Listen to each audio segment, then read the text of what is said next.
if it isn't time for Righties Rage. More mayonnaise, please. On this video is Rachel Maddow from MSNBC, as she talks about the No Kings protest and how people were warned to stay away, but people came out. Millions of people came out. I know people are tired of hearing about how the No Kings protest turned Donald Trump's military birthday into a sad, disappointing parade. But this is her POV on the situation. Telling people not to go didn't work. Warning people not to go didn't work. Trying to intimidate people not to go, that definitely didn't work. Even a good faith, earnest, here's a really good reason not to go, kind of cajoling, that did not work either. Turns out we learned definitively in these past few days that people want to protest against this president a lot. And no matter what you tell them, they are going to do it. And a lot of people have been wrong about that, including me. I sat here last week, all earnest and serious, telling you, as if it was true, that there definitely was going to be no protest in Washington, D.C. this weekend, that protesters would be everywhere else in the country, but they definitely wouldn't be in Washington, D.C. Boy, I was wrong.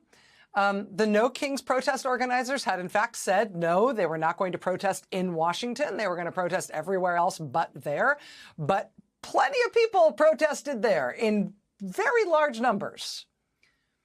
And it wasn't just the No Kings organizers who were saying, oh, we're not going to D.C., don't go to D.C. You might remember last week, Trump tried to threaten people against protesting in Washington this weekend. He said last week that if anybody sort of, dared show up to protest against his big birthday military parade, they'd be met with big and very heavy force, trying to intimidate people into not protesting. Turns out that didn't work. Regular Americans said, you know what? We're not listening to any of you. We're Americans and we have the right to protest, and that comes from our Constitution and not from any of you. And so get out of the way. We don't care. We're protesting. Lots of people protested in Washington this weekend, and there were no problems associated with it. Protesters mostly did bug out of D.C. before the actual military parade started. The military parade itself turned out to have really thin crowds. In some places along the parade route, there was almost nobody in the stands. Everybody and the president seemed kind of, I don't know, a little bored, maybe a little disappointed. I don't know. Ta-da, it just wasn't a big thing that President Trump put on for $45 million. But they got plenty of protesters when... $45 million. $45 million went to his birthday. That's one of the most expensive gifts. If he was a rapper, he would have just gave one of his baby mamas a truck. Maybe a G-Wagon for $100,000. But this man gave himself a $45 million birthday gift. And it doesn't have a receipt. He can't return it. No matter how bad he wants to. The No Kings protest ruined it all. They told him, you don't want to have a parade. You don't want to put your name on it. You should have stayed home and celebrated your birthday with Milana. Instead, you dragged her on stage in front of the world and put on this spectacle. And the people ruined it, and it was wonderful. People, including me, said they wouldn't be there. You might have seen headlines last week about the Brevard County, Florida sheriff last week who called a press conference to threaten that he would sick dogs on people, and his officers would not just put people in jail, they would put people in the hospital. He literally got up at a press conference and said, "We will kill you." talking about violence he expected at any anti-Trump protests in Brevard County, Florida, after that bizarre show of intimidation from that sheriff in Brevard County, Florida. Turns out people in Brevard County, Florida were not at all intimidated by what he said, as you can see from local headlines like this one. Quote, "No Kings anti-Trump protests draw thousands in Brevard County in Cocoa and Palm Bay." I mean, the sheriff gets out there and says, "We will kill you." And Brevard County, Florida is like, you know what? We got a right to protest. We have a right to make protest signs of any kind, including ones that show Donald Trump in a big wig made up like Marie Antoinette, saying, "Let them eat cake." Let them eat cake. Look at them signs. That's beautiful. President Trump probably wishing he had that hair. He's like, I'm not just the client, I'm the CEO of the company.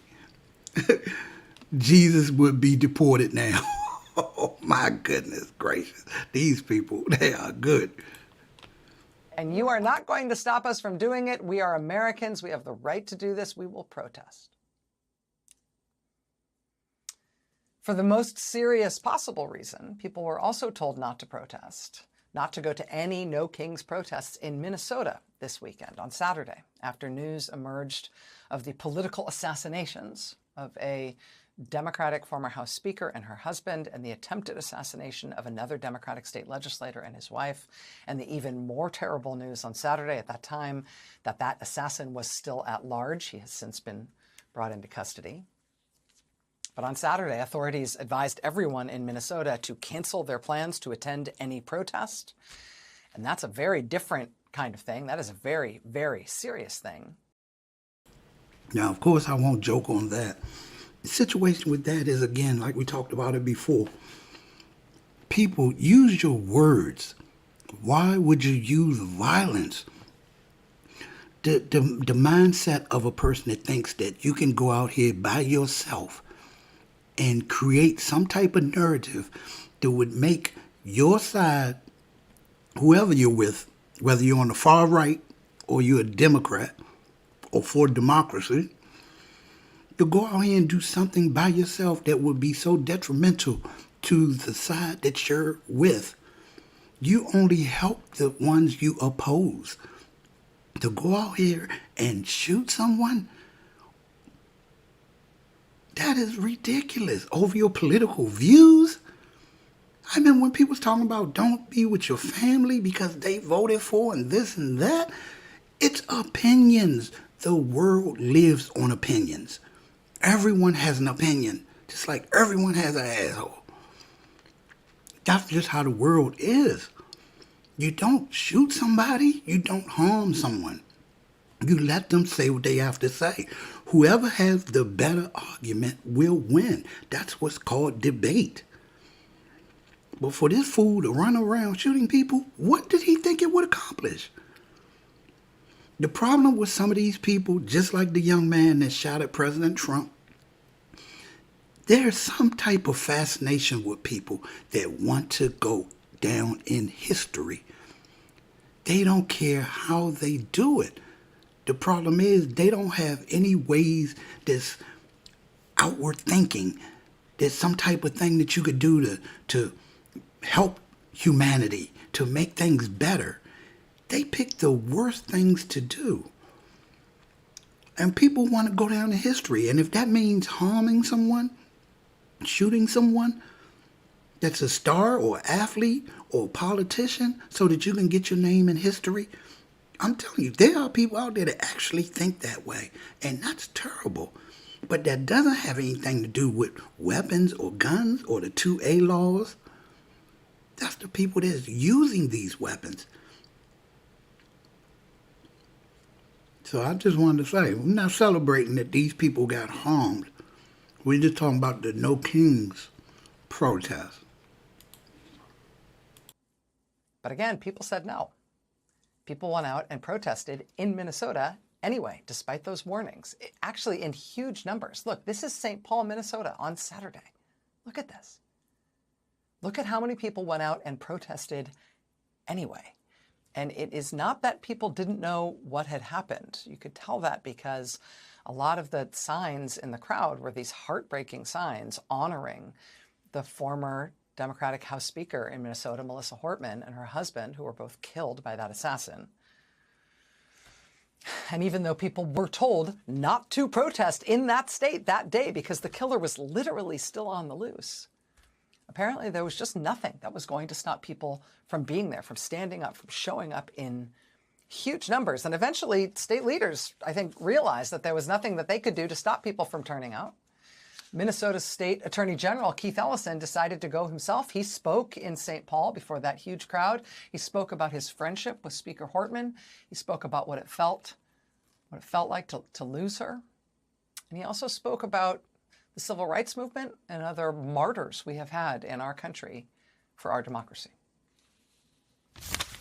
We owe it to them. We have to do it. We must be there on behalf of the people of this country in this hour when a dictator who wants to be a king is trying to run over the rights of the people.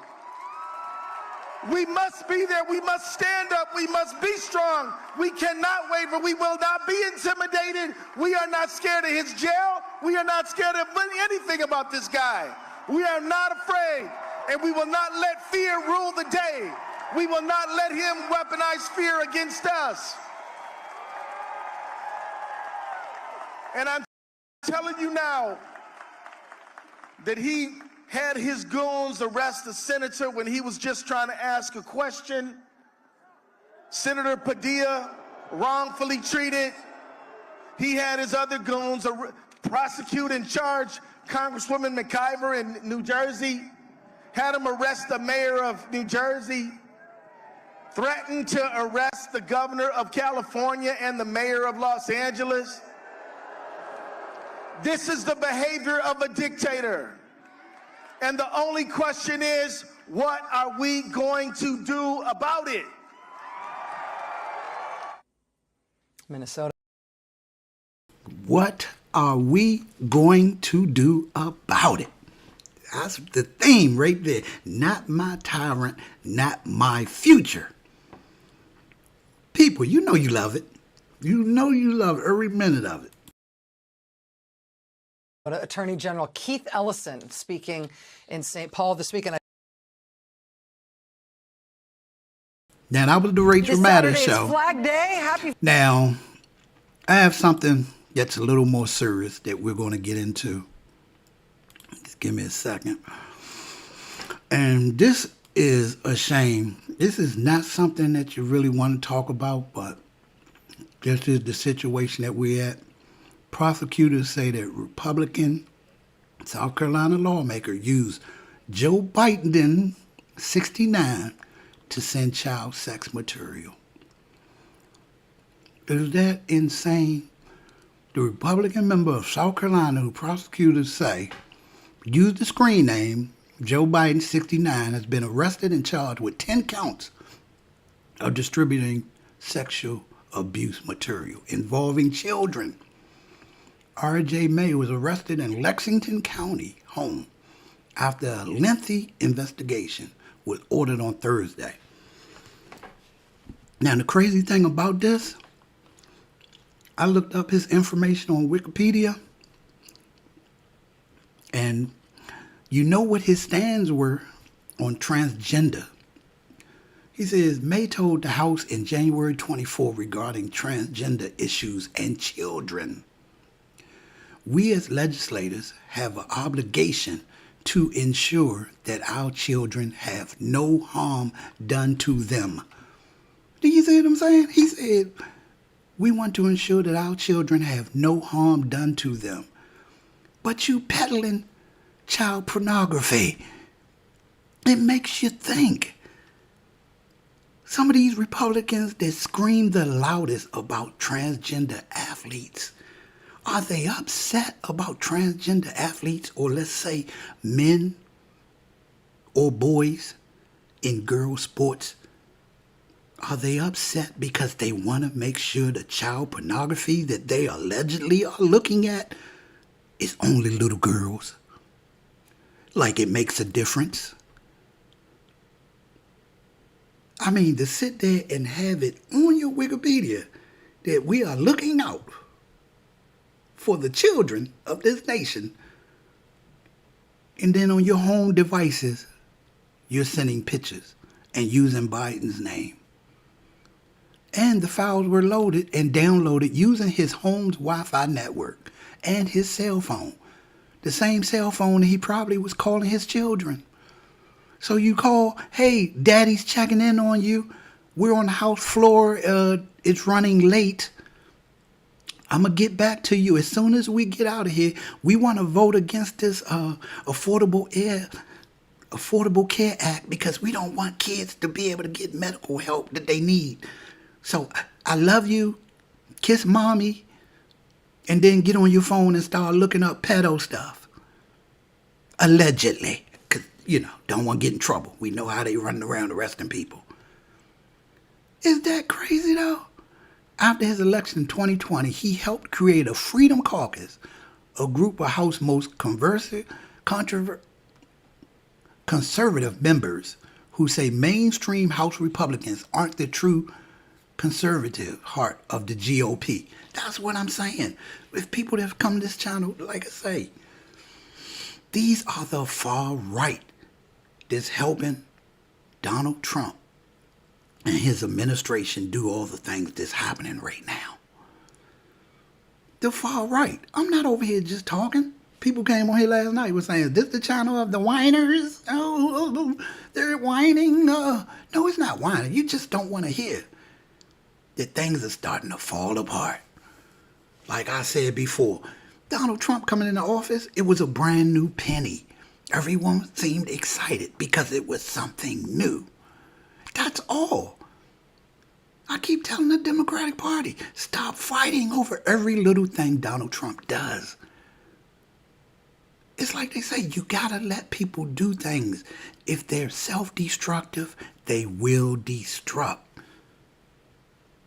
They will do it through themselves. You don't have to complain about every little thing that they do. Just give them a little bit of leash, like a dog. Just give them a little leash. Let them go ahead and walk on in front of you. Go ahead. He'll find something. You end up running into a porcupine. That's what I'm saying. But this dude's part of the far-right conservative group of the GOP. And he is with the child porn. Downloading it in his house on his Wi-Fi. Probably telling his family, I'm just checking to see if the bill I wrote up came through. Don't worry about me. Oh my goodness.